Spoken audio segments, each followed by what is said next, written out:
Si Buboy panalo dyan mamaya. Ilang ano yan? Ilang red horse? Ilang case? Na red horse? Eh, hindi mamaya. Pagkatapos ano? Pag uwi. May pasok kayo ngayon kuya. May haligi man ngayon? Haligi daw ngayon eh. Ay, payat siya no? Payat pala oh. Ganyan talaga yan siya. Nakanya isa. Kapatid niya.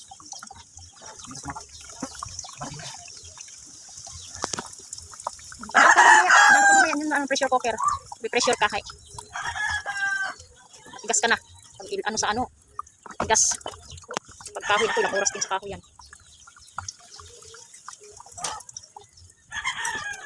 Ano lang naman yan pa, alas 8.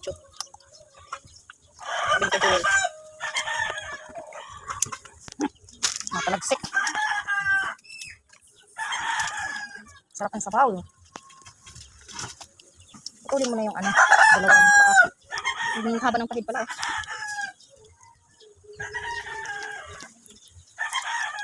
Parang ang laki-laki ng may balahibo pa. Yung ano to, ano lang. Ano lang. Yung malaki mo doon, ayun, may sulungan siya. Kahit may ano nga, naghahalhal nga. Hindi ko na binasa yung ano nila. Yung binasa ko lang yung magkapatid tsaka yung dalawang ano, babae. Nasanay na sila sa ano. Ano pala tubig ko? Ito, dahil mo. Oh.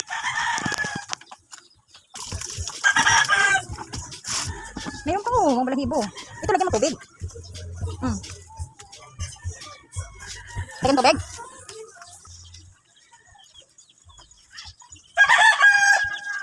Ano mo kasi sa tubig pa, tuslo para madali siya. Hindi ito maanuhan man yan. Tuloy mo yung dalawang paa.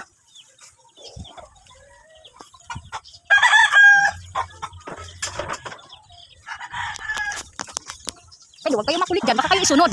Ha? Panay labas itong isang sisiw dito eh. Baka kayo isunod na yun. Pag lechon. Ikat mo lang ba?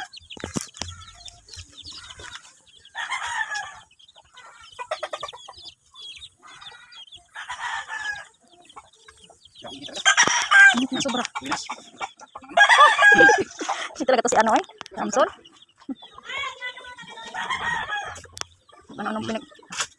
Ha?